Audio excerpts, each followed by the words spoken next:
All right. Again, good morning. Always takes a minute to get that up and going. There we go. So, real quick, what I want you guys to do, we talked about this on Friday. So, by yourself, I just want you guys to take out a pencil and paper and try these two problems, because the first rule of factoring is to always, always, always look to pull out the greatest common factor first. So we're going to pick up, and I know that we're going slow, a lot more slowly than we would do if we were in class in person, but I don't want to leave anybody behind. So I just want you to take about a minute or two, and I want you to factor this out. And at first, it is just pulling out the greatest common factor first, and make sure it's the greatest common factor.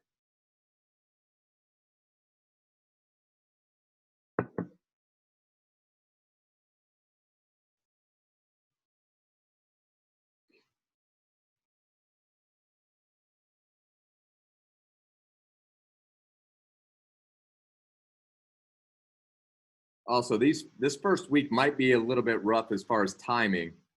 So my goal is to teach for about 30 minutes, 30 to 35 minutes. Then that leaves us 10 to 15 minutes at the end for you guys to go to ask questions. We can go over your homework. We can start your homework. You guys won't just feel like you're left out on your own. Remember, I am not planning on you guys turning in any homework until Friday. That could change. It won't change this week, but it could change. I want to make sure that this is smooth and that you guys are doing everything. But again, this is an upper level class. So if you need some help, it's on you guys just to make sure that you're asking for help, and I'm always here to help. I'm going to give about another minute and a half to finish these, and then we'll go over them.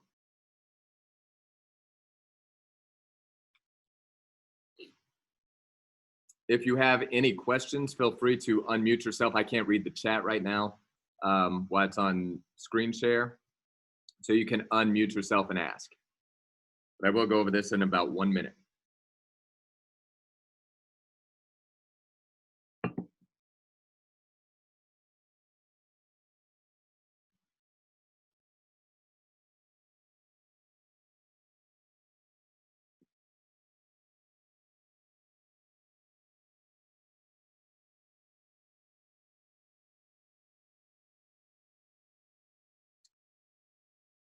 We've got about 30 seconds left, and I am going to say I would like somebody to volunteer, not right now, but when I ask for it, to do number 1, and somebody else to volunteer to do number 2. So like I said last week, what makes my class good and fun is the amount of interaction, and I'm not sure how we truly get that across in class and building relationships, and it's going to be hard for all of us, but I am looking for volunteers instead of cold calling people. So that is a minute and a half. So we are up. By the way, I also got a really cool new toy where I can use my pen as kind of my mouse. But do I have a volunteer? What is the greatest common factor? Number 1, what can I pull out of every single term here? Can somebody unmute yourself and tell me? 4xy. Exactly. So 4xy. So if I pull out a 4, an x, and a y out of every single one, remember, you are dividing all 3 of these terms by 4, x, and y.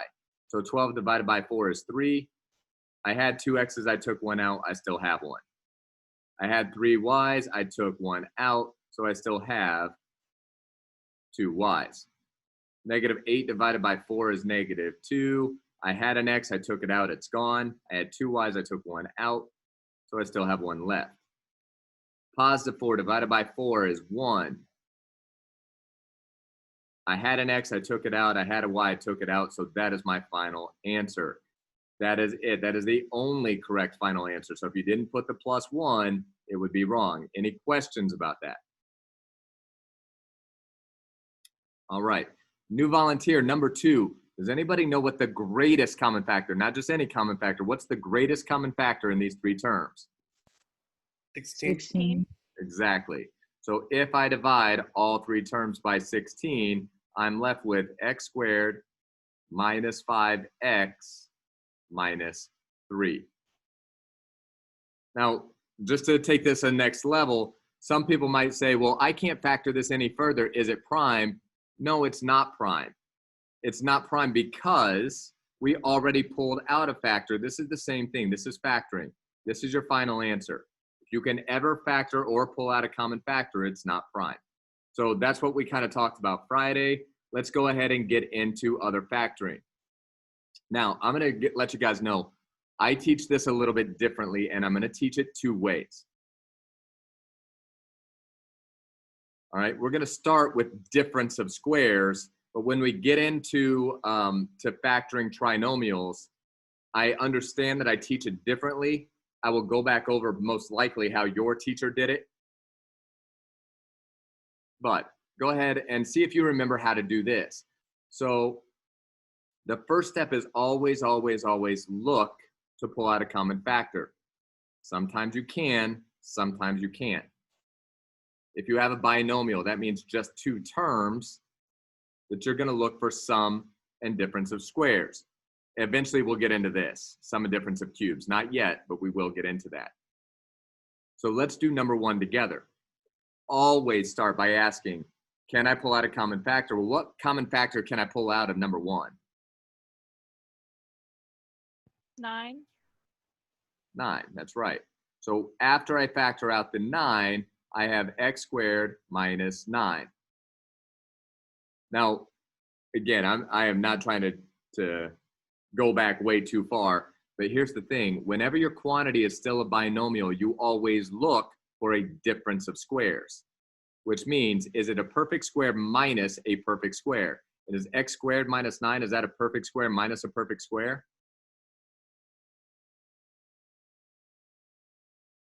It is.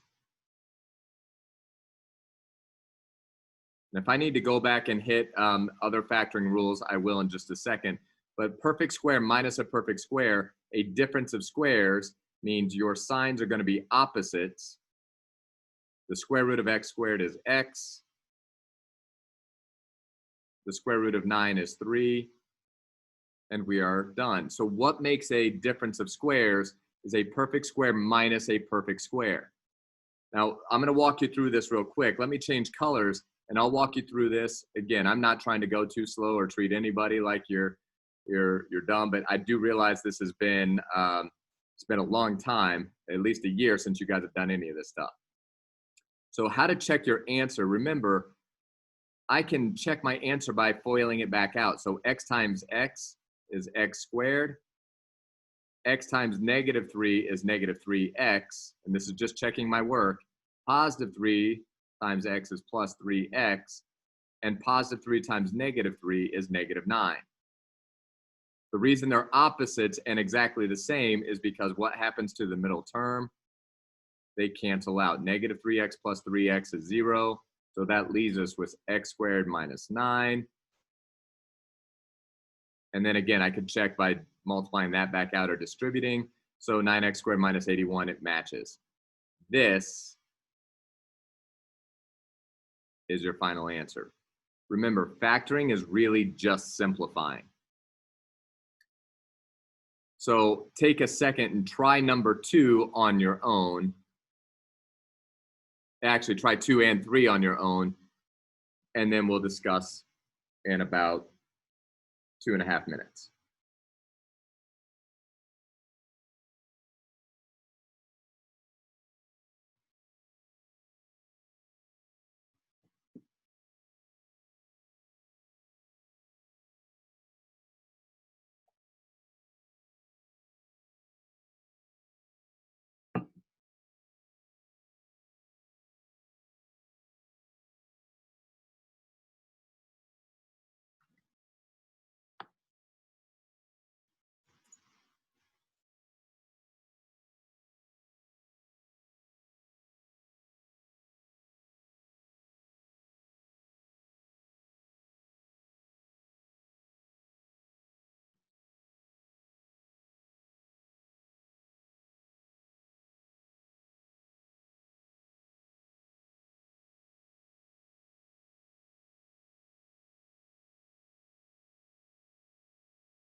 All right, so let's go ahead and get started here. I'm going to change colors. I hope that you guys can all see this all right. I'm going to change to orange. But on this one, again, the first step is always, always, always look to pull out a common factor, the greatest common factor. In this case, it's 4. So the first step we need to do is factor out a 4, and then look, is this a perfect square minus, that's really important, minus a perfect square? And it is. So we make our full sets of parentheses here. And again, difference of squares, my signs have to be opposites. And I'm going to go ahead and do this one with you, and I'm going to open up. The square root of 4x squared are 2x and 2x. And the square root of 1 is 1, 1. Now that is the final answer. If you need to check it, all you have to do is FOIL it back out. Any questions about that? And if you have a question, just unmute yourself and ask.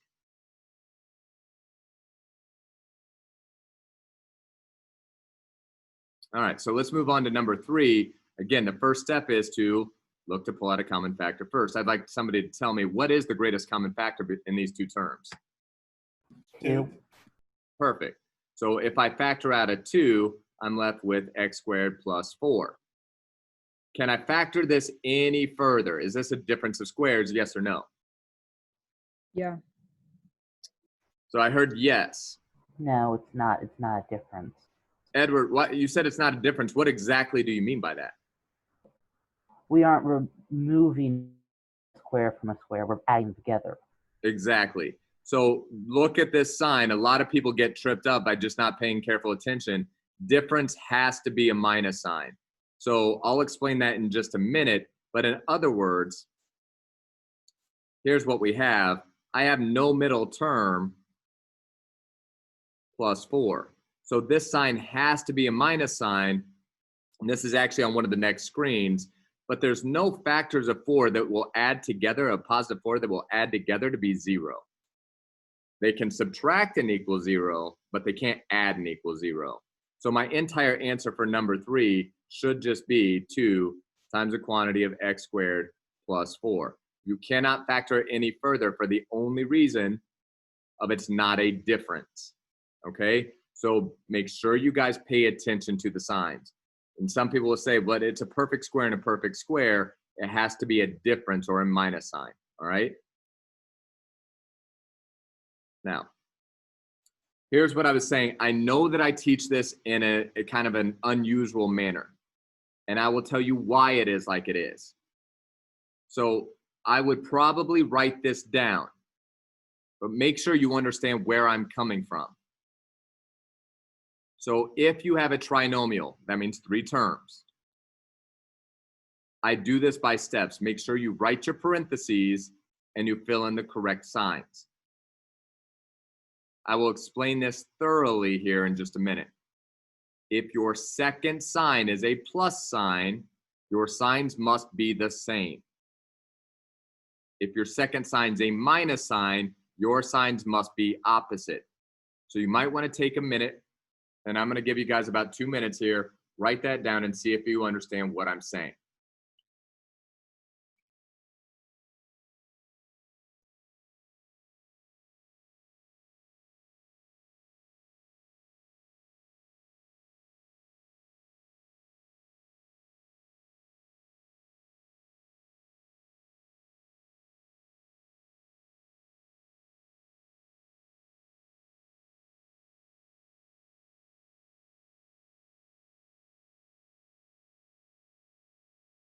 Now, again, you guys did this in Algebra 1. You did it extensively in Algebra 2.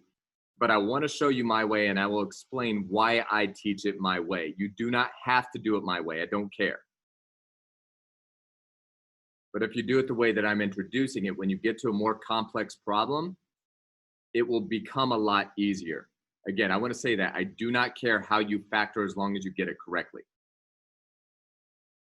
So you do not have to, by any means, do it my way. If you learn bottoms up or split the middle or factor by grouping or magic X or any of the other ways or bottoms up, that's fine.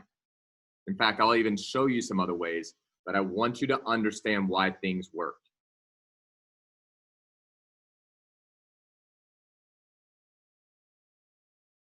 In about 1 more minute, I will explain that just a little bit. Then we'll try some.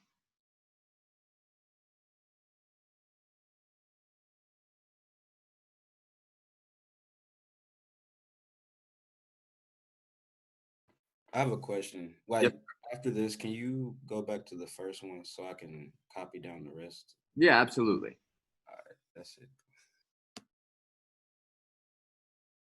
And if I'm going too fast, again, it's hard on my end, especially not being able to walk around and see you guys. If I'm going too fast, just unmute and ask me to slow down, or ask me if you can see another slide, or just give you another minute.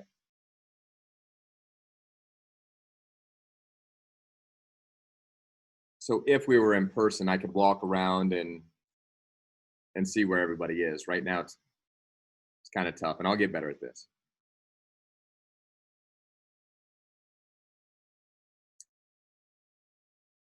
Now, I'm going to explain this kind of ambiguously or in general, and then I'll give you guys some specific cases here.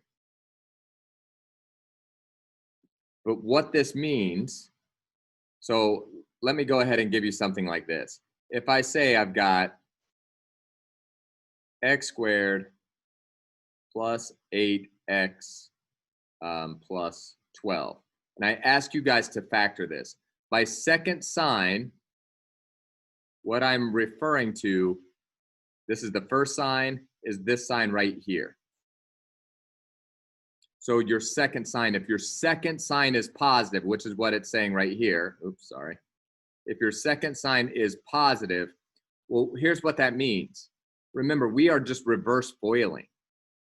So it's this value right here, which would be a plus sign times a plus sign. When I multiply this out, the signs have to be the same. So a positive times a positive is a positive, or a negative times a negative, when I multiply these out, is a positive. So if your second sign's a plus sign, your signs must be the same. If your second sign is a minus sign, and I'll write one over here, if your second sign's a minus sign like this,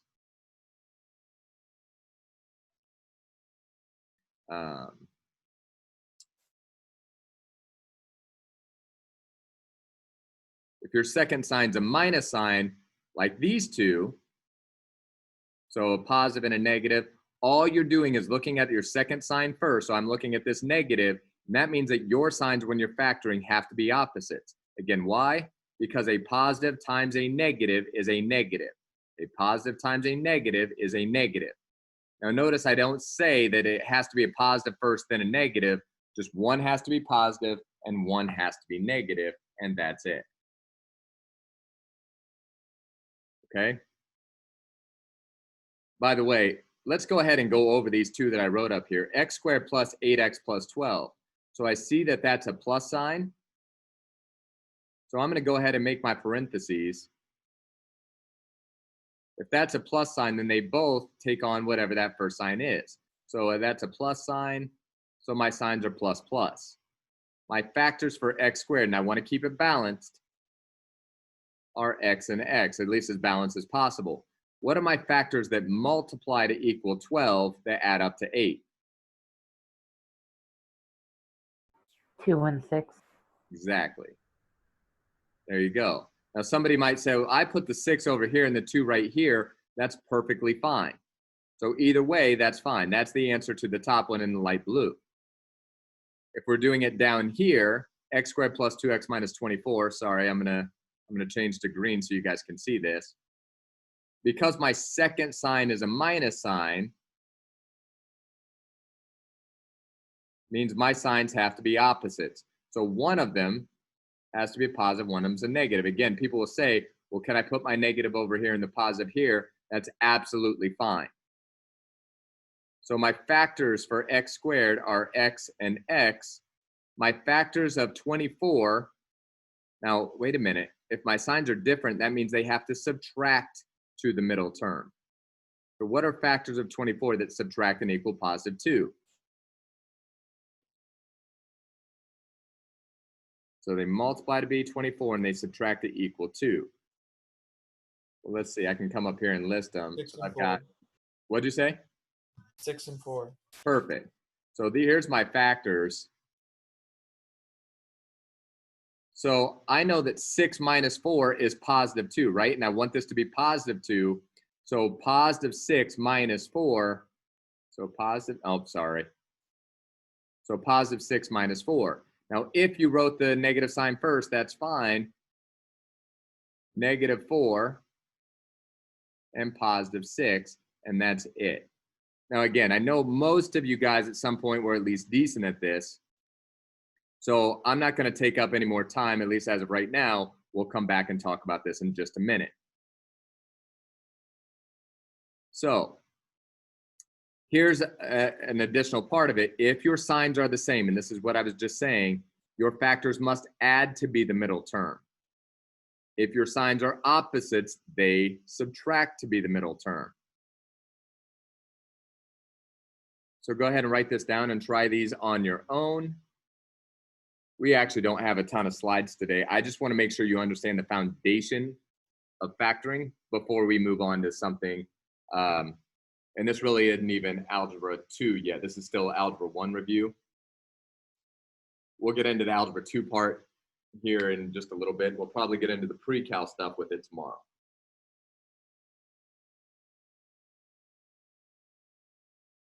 Now, again, there's a reason that I'm teaching it this way, and it will become more obvious when we get into more difficult problems.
Okay.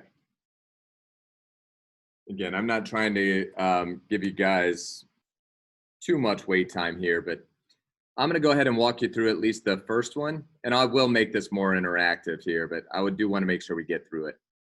So the very first thing I look at is, can I pull out a common factor first? Again, I'm going to say that every single time. On these, can I pull out a common factor first? So the next thing I look at, I've got a trinomial. Look at this second sign. Because this second sign is a plus sign, that means my signs must be the same. So I'm going to go ahead and make my parentheses here. And by the same, what are they going to be? Whatever the first sign is. So if my second sign's a plus, they will both take on the first sign. So it's going to be minus minus. Factors of x squared are x and x. And what are my factors of 36? And again, if my signs are the same, they must add to be the middle term. What are my factors of 36 that add to 13? And they are 9 and 4. Again, the order does not matter. So if you had the quantity of x minus 4 times the quantity of x minus 9, it's still correct. Let's look at this again. On number 2, my second sign's a plus, which means my signs are the same. I want to fill in the signs first before I do anything else. So I made my parentheses. Now, because that's a plus, they have to be the same, and they will both be pluses. I'm going to stop right there. Any questions as of right now?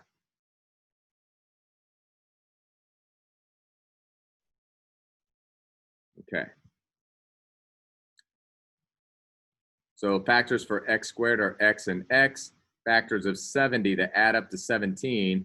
Again, go with whatever you know first. So you don't have to list them all out, but factors of The 70 to add to 17 have to be 10 and 7. Again, because the signs are the same, the order doesn't matter even remotely. Questions?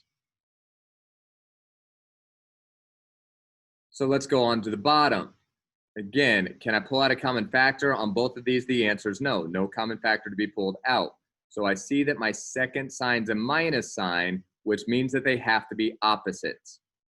So as always, pull out a common factor first. There was none. So opposites, one of them is a plus, one of them is a minus. Again, I do not care where they go. One has to be a plus sign, one has to be a minus sign.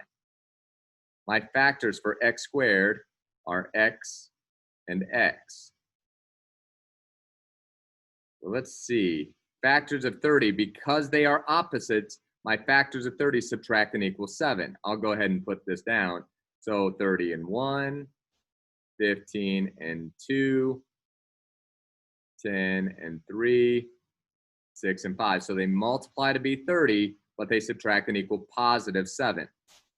So which of these can I subtract to get positive 7? Well, the answer is 10 and 3, and I want positive 7. So positive 10 minus 3 gives me positive 7, and that's the answer. Now be careful on something like number 2. I realize I'm going kind of fast, and I apologize.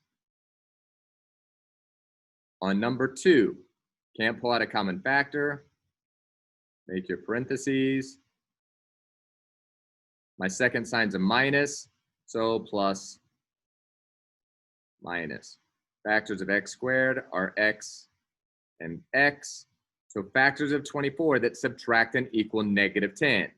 Let's list the factors of 24. I got 24 and 1, 12 and 2, 8 and 3, 6 and 4. So which of these can I get to subtract to be negative 10? Negative 12 and 2. Exactly. So 12 minus 2 is 10, but I want negative 10. So negative 10, positive 2 minus 12 gives me negative 10. So the plus sign, and again, the order doesn't matter here. So if I wrote it like this, x minus 12 times a quantity of x plus 2, these are the exact same answer. So either one of these will work, as long as the 2 has the positive sign and the 12 has the minus sign. Any questions? Okay.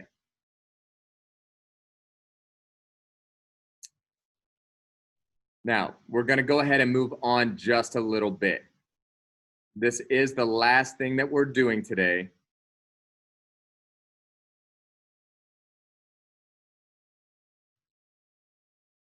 And can you guys see that okay? And we probably won't even get through this.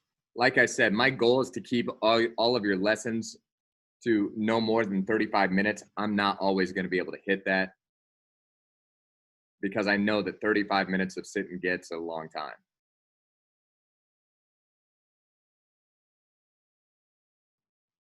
So everything we just did was Algebra 1, which I know it's been a long time since you've done. We're starting to move into the Algebra 2 stuff. And sometime either Thursday or Friday, we'll start to get into the Precal stuff once I'm sure that you guys have this.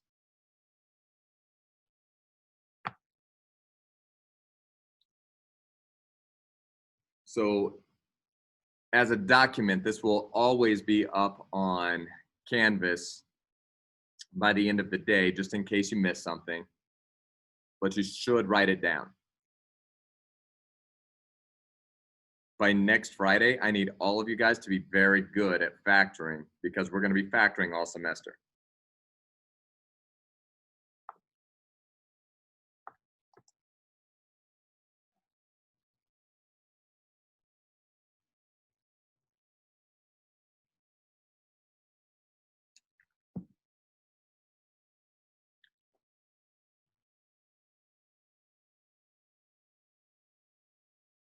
Okay. I know you guys are still writing.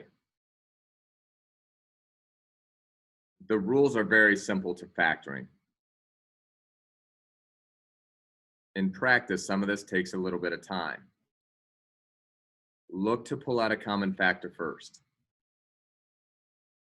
Set up your parentheses and your signs just like what we just did. List your factors of A and list your factors of C, which I'll show you what that means here in just a minute. By the way, today's going to go a little bit longer, but I am going to tell you, you're not going to have an assignment tonight.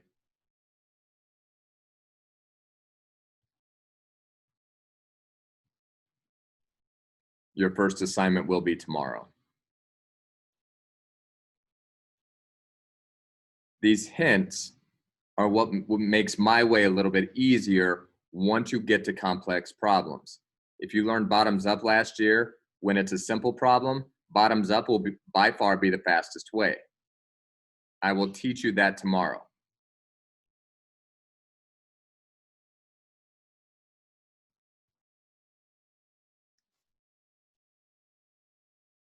Now, hint number 4 is the one thing that makes my way, I say my way, the way that I teach it, that is the one way, if you truly know this hint, that's what ultimately makes this way, I don't want to say the best, but that's what makes this so good. Once you pulled out all common factors, you will never, ever have a common factor in your parentheses. I'm going to give about 30 more seconds here, and then we're going to go. So again, always start with the two closest together. Some people call this guess and check, but it's an educated guess. And there's some things that make this easy.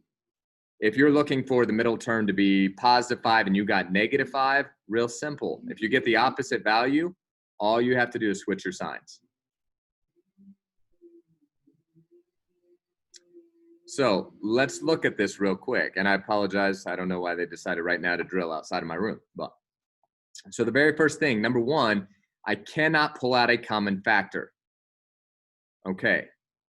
So let's look at this. If I can't pull out a common factor, the first thing I want to do is make my parentheses and fill in the signs. Kind of goes to the old adage, how do you eat an elephant?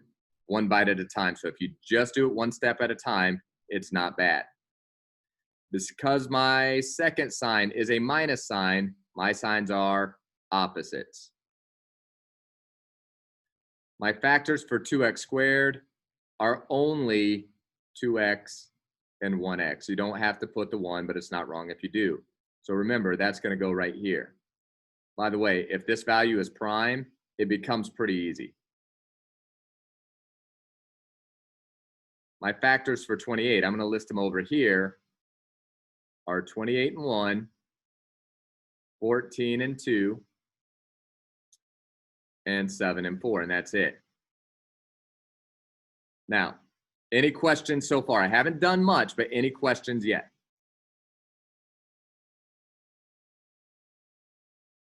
Okay. Now, here's the thing I want to show you guys. I'm going to go back to the other screen. Once you've pulled out all common factors, you will never, ever, ever have common factors in your parentheses, which means a common factor. Does everybody see how right here is a 2? That means I cannot have any multiple of 2 in this spot right here, which basically means 14 and 2 cannot work. Why? Because if I put a 2 here, I could factor out a 2. If I put a 14 here, I could factor out a 14. So let's try 7 and 4. Always start, always start with the 2 closest together. Well, how do I know which ones to check? Well, can I put the 4 right here? No, because it would have a common factor. So the 4 can't go there, so I only have to check these values. Now, when I'm checking, I know my answer is right. I said outers and inners. I multiply the outer 2 together. So 2x times -4 is -8x. +7 times 1x is +7x. And -8x plus 7x is -1x. Does my middle term match? It does, so I'm finished. This is my final answer. Tomorrow, I will walk you through bottoms up again, how most likely you were taught last year. Some people did split the middle. We'll talk about that. Number 2, always, always, always look to pull out the greatest common factor. In this case, on number 2, your greatest common factor is 3x. When I divide 3x out, I'm left with 2x squared minus 17x plus 30. Okay. Now, I don't know if I can factor this completely, but I will try. So 3x stays on the outside. Make your signs. I look at my second sign first. It's a plus, which means they will be the same. The same as what? The same as the first sign. My only factors for 2x squared are 2x and 1x. Again, you do not need to write the 1, but I like to put it there. My factors of 30 are 30 and 1, 15 and 2, 10 and 3, or 6 and 5. Now, I go through and see which one that I can eliminate because that's a 2, but none of them are even, or not all of them are even on any of them. So always, always, always start with the ones closest together. I know the 6 can't go here, so try it here. And I'm going to switch colors because there is a little bit of a guess and check. So all I have to guess and check are the outers. So 2x times negative 6 is negative 12x. Negative 5 times x is negative 5x, which is negative 17x. Sorry, I keep hitting the button. And it matches. If it matches, I'm done. So this actually starts to get pretty quick. Bottoms up would have taken even longer. Any questions? Last one. Let's do the most complex one. By the way, I'm going to erase all this real quick to give me more room. All right. So I can't pull out a common factor. This one's going to be a little more complex. And we've only got about 4 minutes left. Put your signs in. Factors for 8x squared. This time it's not prime. I've got lots of choices. I have 8x and 1x. Or I have 4x and 2x. I do not know which one works. So I'm going to start with the ones closest together. It's possible that that is not right. My factors for 15 are only 15 and 1, or 5 and 3. Always start with the ones closest together. Here's the thing that takes some number sense, and this is part of why I like to do it my way. I know that I'm looking for a middle term. It's going to subtract to be 14, right? Well, if I did 4 times 3, that would give me negative 12. I don't think that's going to work. So I'm going to see what happens if I put a 5 here and a 3 here. 4x times negative 5 is negative 20x. And 3 times 2x is plus 6x. And that gives me negative 14x. Does it match? No. But it's close. The only thing that's wrong with this is my signs are wrong. So if my sign, I've got the same number, but the opposite value, all I have to do is switch my signs. So you see how the plus is here and the minus is here? That should really, hopefully this doesn't erase the whole thing. Let me see if I can make that smaller. So that should really be the minus here and the plus here. Now, if I check again, positive 20x minus 6x is positive 14, so I'm done. This is my entire answer, okay? All right, so I'm gonna go ahead and stop sharing. I know that that was a lot for today, guys, But that's what we're got to look at. So know those rules. Tomorrow we're going to jump into this. It's going to be more interactive, and we're going to practice that. Then we're going to move on and add one other step, and we're really going to practice it tomorrow. Okay. Anybody have any questions? I need to see anything.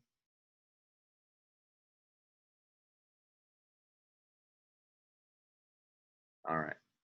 Guys, hey, good class. I'm sorry that was so long. That was really designed to be a 35-minute lesson. Like I said, I will get better at the timing with this. You guys can go ahead and log off. Have a wonderful day. If you haven't already, make sure that you said hi on this so I can monitor, or I can write down your attendance. All right. So make sure you chat hi and I can mark your attendance. Have a great day, guys. Have a nice day. You too. See you, Edward. Thank you. You're welcome.